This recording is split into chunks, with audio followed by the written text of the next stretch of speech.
محمد صلی اللہ علیہ وسلم. یہ حضرت علامہ اقبال رحمۃ اللہ علیہ کا لکھا ہوا کلام سنانا، اس سے بھی جذبہ پیدا ہوتا ہے. فطرت کے مقاصد کی کرتا ہے نگہبانی، فطرت کے مقاصد کی کرتا ہے نگہبانی، یا بندے صحرائی، یا بندے صحرائی، یا مرد کو ہوشتانی، یعنی پہاڑوں میں رہنے والا مرد، یا بندے صحرائی جنگلات میں رہنے والا، یا بندے صحرائی، یا مرد کو ہوشتانی. ان کے بارے میں ایسا بھی سنا تھا کہ قرآن شریف پڑھتے تھے تو آنسو ٹپکتے تھے، قرآن شریف کے اوپر آنسو ٹپکتے تھے، یعنی اللہ کی یاد میں ڈوب کے پڑھتے تھے. سبحان اللہ. دنیا میں محاسب ہے تہذیب فسوگر کا، ان کے شعر میں کلام میں اثر ہو کہ جیسا بھی کوئی سنے گا تو وہ ایسا سوچے گا کہ اب میں عامل بن جاؤں، کوئی نہ کوئی عمل کر کے دنیا میں دکھا دوں، یا میں ڈاکٹر بن کے دکھا دوں، یا انجینئر بن کے دکھاؤں، یا کلیکٹر. ان کا کلام سن کے ایسا دل پہ اثر اٹیک ہوتا ہے. اللہ نے ایسی تاثیر دی ہے.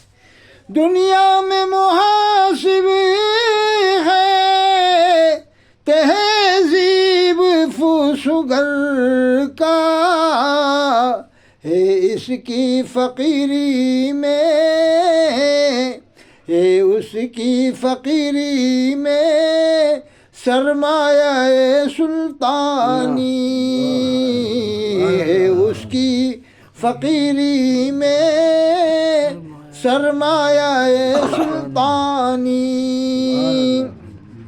یہ حسن و لطافت کیوں، وہ قوت و شوکت کیوں، یہ حسن و لطافت کیوں، وہ قوت و شوکت کیوں، بلبل چمستانی، بلبل چمستانی، شہباز بیابانی، بلبل چمستانی، شہباز بیابانی. میں نے حضرت علامہ اقبال رحمۃ اللہ کا کلام ڈینگر پور میں پڑھا تھا، یہ راجستھان میں ڈینگر پور. جب عشق سکھاتا ہے آداب خودآگاہی تقریر کے دوران پڑھتے رہتے تھے شعر. جب عشق سکھاتا ہے آداب خود آگاہی، کھلتے ہیں غلاموں پر اسرار شہنشاہی. تو یہ 6 شعر کی غزل ہے کلام. میں نے اسی کو پڑھ کے تقریر کی تھی وہاں، تو صاحب ان پہ اتنا اثر ہوا کہ پورے شہر میں چرچا ہوئی. ڈینگر پور میں پہلی تقریر تھی میری، تو وہاں کے لوگوں نے پھر دوبارہ مجھے بلایا، اور پھر خبر آئی امام نے کہا صاحب کا چرچا ہو رہا ہے، تو انہوں نے دوبارہ تاریخ لی. تو میں نے یہ کہہ کے تاریخ دی دوبارہ، یہ تیسری بار شاید دوسری بار میں ہی. میں کہ صاحب اماں آپ جب اجازت دیں گی، جب میں گھر سے نکل جاؤں گا جب میں تاریخ دے سکتا ہوں، میں تو نہیں دے پاؤں گا. اور بس دوبارہ تاریخ دے دی میں نے. اور اماں کا ہمارا معاملہ ایسا ہے کہ بھئی اللہ ہی خیر کرے. سب کی اماں کا حال آپ لوگ جانتے ہیں، آپ کی بھی اماں ہے.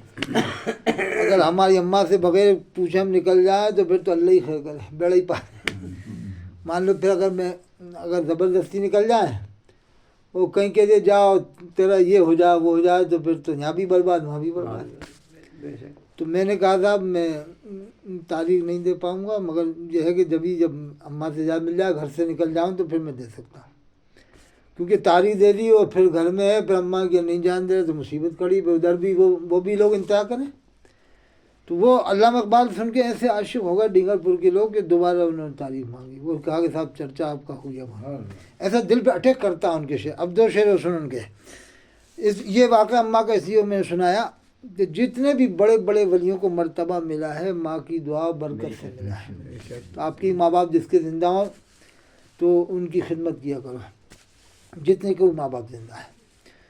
تو کبھی کبھی تو ایسا ہوتا، جیسے میں ایک بار اماں کے پیر دبا رہا تھا، کبھی مجھے بھی شیطان بھگا دیتا نا تو نہیں دباتا، تو اماں کہتی ہیں پہلے تو بغیر کہے دبا دیتا تھا، اب دبا ہی نہیں رہا آج کل، ایسا بھی کہا اماں نے میرے سے، تو وہ شیطان حاوی ہو جاتا نا میرے اوپر بھی، نہیں دباتا غصے میں۔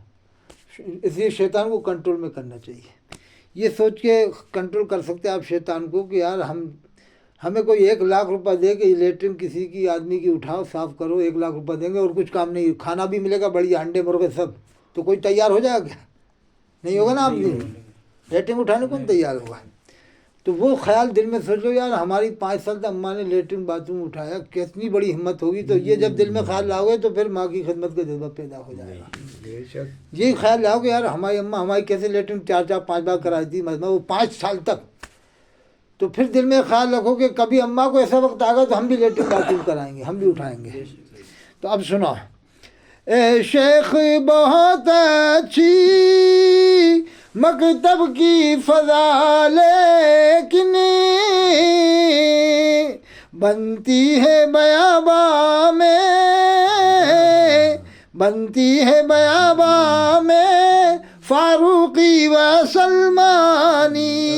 آخری شعر، صدیوں میں کہیں پیدا ہوتا ہے حریف اسی کا، صدیوں میں کہیں پیدا ہوتا ہے حریف اسی کا، تلوار ہے تیزی میں صحبائے مسلمانی، تلوار ہے تیزی میں